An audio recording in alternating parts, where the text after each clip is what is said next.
ಚಿಂದಿ ಉಡಾಯಿಸೋ ಖಾರ ಬಣ್ಣ ರುಚಿಯನ್ನು ನೀಡುತ್ತದೆ. ಮೆಣಸಿನ ಪುಡಿ ಚಿಂದಿ ಉಡಾಯಿಸೋ ಖಾರ ಬಣ್ಣ ರುಚಿ. ಹುಲಿಗಳ ಮರಣೋತ್ತರ ಪರೀಕ್ಷೆ ಮುಕ್ತಾಯವಾಗಿದೆ.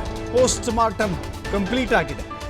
ನಿನ್ನೆ ತಾಯಿ ಹುಲಿ ಮರಣೋತ್ತರ ಪರೀಕ್ಷೆ ಆಗಿತ್ತು. ಇವತ್ತು 4 ಮರಿ ಹುಲಿಗಳ ಮರಣೋತ್ತರ ಪರೀಕ್ಷೆ ಆಗಿದೆ. ಹುಲಿಗಳ ದೇಹದ ಪ್ರಮುಖ ಅಂಗಾಂಗಗಳನ್ನು ಸಂಗ್ರಹ ಮಾಡಿದ್ರು. 3 ರೀತಿಯಲ್ಲಿ ವೈದ್ಯರಿಂದ ಮಾದರಿ ಸಂಗ್ರಹ ಮಾಡಲಾಗಿತ್ತು. ಪ್ರತ್ಯೇಕವಾಗಿ 3 ಪ್ರಯೋಗಾಲಯಗಳಿಗೆ ಈ ಸ್ಯಾಂಪಲನ್ನು ಕಳಿಸಿಕೊಡಲಾಗಿತ್ತು. APCCF ವೈಲ್ಡ್ ಲೈಫ್ ಅವರ ನೇತೃತ್ವದಲ್ಲಿ ಮರಣೋತ್ತರ ಪರೀಕ್ಷೆ ನಡೀತಾ ಇದೆ. ವನ್ಯಜೀವಿ ವಿಭಾಗದ ಅಪರ ಮುಖ್ಯ ಅರಣ್ಯ ಸಂರಕ್ಷಣಾಧಿಕಾರಿ APCCF ಅವರ ನೇತೃತ್ವದಲ್ಲಿ ಮರಣೋತ್ತರ ಪರೀಕ್ಷೆಯನ್ನು ನಡೆಸಲಾಗ್ತಾ ಇದೆ.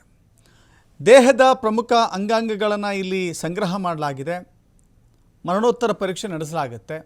ನಿಜಕ್ಕೂ ಕೂಡ ಆ ಹುಲಿಗಳಿಗೆ ಹಠಾತ್ತನೆ ಹೇಗೆ ಸಾವು ಸಂಭವಿಸಿತು?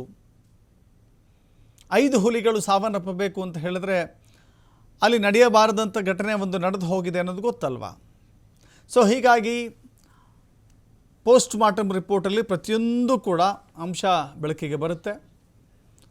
ಹುಲಿಗಳಿಗೆ ವಿಷಪ್ರಾಶನ ಮಾಡಿಸಲಾಗಿದೆಯಾ?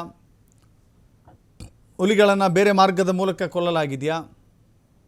ಹೇಗೆ ಏನು ಎತ್ತ ಅನ್ನೋದನ್ನು ಗೊತ್ತಾಗುತ್ತೆ. ಜೊತೆಗೆ ತನಿಖೆ ದಿಕ್ಕು ನೋಡಿ ನೀವು. ತನಿಖೆಯ ದಿಕ್ಕು ಹಸುವಿನ ಮಾಲೀಕನನ್ನು ವಶಕ್ಕೆ ಪಡೆಯಲಾಗುತ್ತೆ.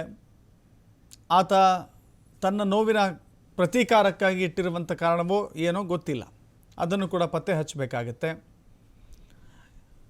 ಪ್ರತಿ ಅರಣ್ಯ ಪ್ರದೇಶದಲ್ಲೂ ಕೂಡ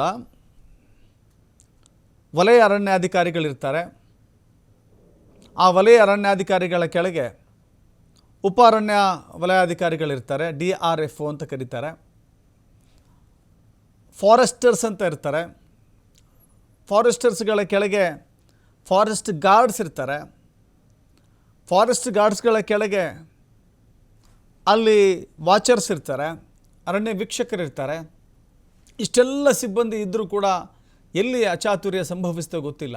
ಇದರ ಮಧ್ಯೆ ಆ್ಯಂಟಿ ಪೌಚಿಂಗ್ ಕಮಿಟಿ ಅಂತ ಮಾಡ್ತಾರೆ. ಆ್ಯಂಟಿ ಪೌಚಿಂಗ್ ಒಂದು ಟೀಮ್ ಮಾಡ್ತಾರೆ. ಬೇಟೆಯಾಡೋದನ್ನು ತಡೆಗಟ್ಟಲಿಕ್ಕೆ, ಬೇಟೆಗಾಡೋದನ್ನು ನಿಲ್ಲಿಸೋದಕ್ಕೆ ಒಂದು ಪಡೆಯನ್ನು ಕೂಡ ಮಾಡ್ತಾರೆ. ಬಟ್ ಇಲ್ಲಿ ಏನಾಯಿತೋ ಗೊತ್ತಿಲ್ಲ. VFC ಏನು ಮಾಡ್ತಾಯಿತ್ತು, ಅಲ್ಲಿನ ವಾಚರ್ಸ್ ಏನು ಮಾಡ್ತಾಯಿದ್ರು, ಗಾರ್ಡ್ ಏನು ಮಾಡ್ತಾಯಿದ್ರು, ಅಲ್ಲಿ ಬೀಟ್ ಇರಲಿಲ್ವಾ, ಯಾರಿಗೂ ಭಯ ಇಲ್ವಾ? ಹೀಗೆ 5 ಹುಲಿಗಳು ಸತ್ತಿದ್ದಾವೆ ಅಂತ ಹೇಳಿದ್ರೆ ಯಾರು ಹೊಣೆ ಇದಕ್ಕೆ? ಇದೆಲ್ಲದಕ್ಕೂ ಕೂಡ ಸರ್ಕಾರ ಉತ್ತರ ಕೊಡಬೇಕಾಗಿದೆ. ಮತ್ತಷ್ಟು ಮಾಹಿತಿ ನಮ್ಮ ಪ್ರತಿನಿಧಿ ಪುನೀತ್ ನೀಡ್ತಾರೆ. ಪುನೀತ್, ಸದ್ಯಕ್ಕೆ ಮರಣೋತ್ತರ ಪರೀಕ್ಷೆ ಮುಕ್ತಾಯ ಆಗಿದೆ ಅಂತ ಗೊತ್ತಾಗ್ತಿದೆ. ಆಲ್ಮೋಸ್ಟ್ ಈಗ ಸತ್ಯ ಬಯಲಾಗುವಂಥ ಸಂದರ್ಭ ಇದು. ಏನೆಲ್ಲ ಈ ಹಂತದಲ್ಲಿ ಮಾಹಿತಿ ಸಿಗ್ತಾ ಇದೆ? ಜೊತೆಗೆ ತನಿಖೆಯ ದಿಕ್ಕಿನಲ್ಲಿ ಏನೆಲ್ಲ ಸಾಗ್ತಾ ಇದೆ? ಈಗಾಗಲೇ 5 ಹುಲಿಗಳ ಮರಣೋತ್ತರ ಪರೀಕ್ಷೆ ಮುಕ್ತಾಯವಾಗಿರ್ತಕ್ಕಂಥದ್ದು. ನಿನ್ನೆಯಷ್ಟೇ ತಾಯಿ ಹುಲಿ ಮರಣೋತ್ತರ ಪರೀಕ್ಷೆ ಆಗಿತ್ತು. ಇವತ್ತು 4 ಹುಲಿ ಮರಿಗಳೇನಿದ್ವು ಆ ಒಂದು ಮರಿಗಳ ಮರಣೋತ್ತರ ಪರೀಕ್ಷೆ ಮುಕ್ತಾಯವಾಗಿರ್ತಕ್ಕಂಥದ್ದು. ಇನ್ನು ಹುಲಿಗಳ ದೇಹದ ಪ್ರಮುಖ ಅಂಗಾಂಗಗಳಿದ್ದಾವೆ. ಇದು ಎಲ್ಲದರ ಒಂದು ಸಂಗ್ರಹವನ್ನು ಮಾಡಲಾಗಿರ್ತಕ್ಕಂಥದ್ದು. ಆ 3 ರೀತಿಯಲ್ಲಿ ವೈದ್ಯರು ಮಾದರಿಯನ್ನು ಸಂಗ್ರಹ ಮಾಡಿ ಈಗ ಪ್ರಯೋಗಾಲಯಕ್ಕೆ ಕಳಿಸುವಂತಹ ಒಂದು ಕೆಲಸವನ್ನು ಕೂಡ ಮಾಡಲಾಗಿದೆ. ಜೊತೆಗೆ ಪ್ರತ್ಯೇಕವಾಗಿ 3 ಲ್ಯಾಬ್ಗಳಿಗೆ ಸ್ಯಾಂಪಲ್ ಅನ್ನು ರವಾನೆ ಮಾಡತಕ್ಕಂತ ಕೆಲಸ ಆಗಿರ್ತಕ್ಕಂಥದ್ದು. ಏನೋ ಪ್ರಮುಖವಾಗಿ ಈ ಒಂದು 5 ಹುಲಿಗಳ ಒಂದು ಸಾವಿನ ಪ್ರಕರಣ ಇದೆ.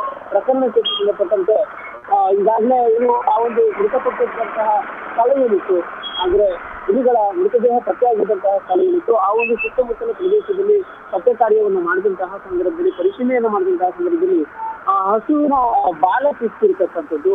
ಜೊತೆಗೆ ಹಸುವಿನ ಮೇಲೆ ಹುಲಿ ದಾಳಿ ಆಗಿದೆ ಅನ್ನೋದಕ್ಕೆ ಖಾತ್ರಿ ಆಗ್ತಾ ಇರತಕ್ಕಂಥ ಒಂದು ಸಂದರ್ಭಗಳಿರ್ತಕ್ಕಂಥದ್ದು. ಈ ಒಂದು ಹಿನ್ನೆಲೆಯಲ್ಲಿ ಹಸುವಿನ ಮಾಲೀಕರು ವಿಷವನ್ನ ಹಾಕುವಂತಹ ಒಂದು ಕೆಲಸವನ್ನ ಮಾಡಿರಬಹುದು ಅನ್ನೋ ಒಂದು ಸಂಶಯ ಈಗ ವ್ಯಕ್ತವಾಗ್ತಾ ಇದೆ. ಹೀಗಾಗಿ ತನಿಖೆಯನ್ನ ಅಧಿಕಾರಿಗಳಿಗೆ ಮತ್ತಷ್ಟು ಚುರುಕುಗೊಳಿಸಿರ್ತಕ್ಕಂಥದ್ದು. ಯಾಕಂತ ಹೇಳಿದ್ರೆ ದಾಳಿಯ ಸಂದರ್ಭದಲ್ಲಿ ಹಸುವಿನ ಬಾಲ ಕಟ್ಟಾಗಿರ್ತಕ್ಕಂಥದ್ದು ಅಲ್ಲಿ ಚಿತ್ರಣ ಕಂಡು ಬಂದಿದೆ. ಹೀಗಾಗಿ ಅರಣ್ಯ ಪ್ರದೇಶದಲ್ಲಿ ಬಿದ್ದಿರುವಂತಹ ಹಸುವಿನ ಬಾಲ ಏನಿದೆ, ಈ ಒಂದು ಹಸುವಿನ ಬಾಲ ಇರ್ತಕ್ಕಂಥ ಒಂದು ಹಿನ್ನೆಲೆಯಲ್ಲಿ ಹಸುವಿನ ಮೇಲೆ ಇಲ್ಲಿ ಹುಲಿ ದಾಳಿಯಾಗಿದೆ. ಇದರಿಂದಾಗಿ ವಿಷಪ್ರಾಶನ ಮಾಡತಕ್ಕಂತ ಒಂದು ಕೆಲಸವನ್ನ ಸ್ಥಳೀಯರು ಮಾಡಿರಬಹುದು ಅನ್ನೋ ಒಂದು ಶಂಕೆಯನ್ನು ವ್ಯಕ್ತವಾಗಿದೆ. ಆ ಒಂದು ಹಿನ್ನೆಲೆಯಲ್ಲಿ ವಶಕ್ಕೆ 4 ಜನ ಇರಬಹುದು.